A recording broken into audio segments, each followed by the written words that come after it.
एक औरत की कहानी है जिसका नाम सीमा है। सीमा एक छोटे से गांव में रहती थी। उसकी शादी बहुत कम उम्र में हो गई थी और उसके सपने ख्वाहिशें सब घर की चारदीवारी में बंद हो गए थे। उसकी शादी एक ऐसे व्यक्ति से हुई थी जिसे सीमा से ज्यादा अपनी खुद की इच्छाओं की परवाह थी। सीमा की जिंदगी में दुख और अकेलापन उसकी रोजमर्रा की साथी बन चुके थे। वह दिन रात घर के कामों में लगी रहती, बच्चों की देखभाल करती, लेकिन उसकी मेहनत और भावनाओं की कदर कोई नहीं करता था।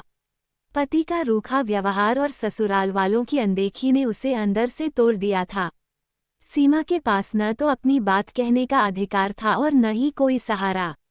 उसके सपने धीरे धीरे उसकी जिंदगी से फीके पड़ने लगे। कभी कभी उसे लगता कि वह सिर्फ एक जिम्मेदारी निभाने वाली मशीन बनकर रह गई है।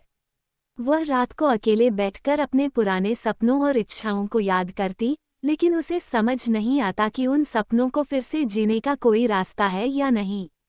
एक दिन सीमा के गांव में एक महिला संगठन आया जो औरतों के हक और अधिकारों के बारे में जागरूकता फैलाने के लिए काम करता था। वहां जाने पर सीमा ने पहली बार महसूस किया कि उसकी भी एक पहचान है, उसकी भी कुछ इच्छाएं हैं जिनका उसे सम्मान मिलना चाहिए। धीरे धीरे उसने संगठन से जुड़कर अपने अधिकारों की लड़ाई शुरू की और अपने लिए खड़े होने की हिम्मत जुटाई।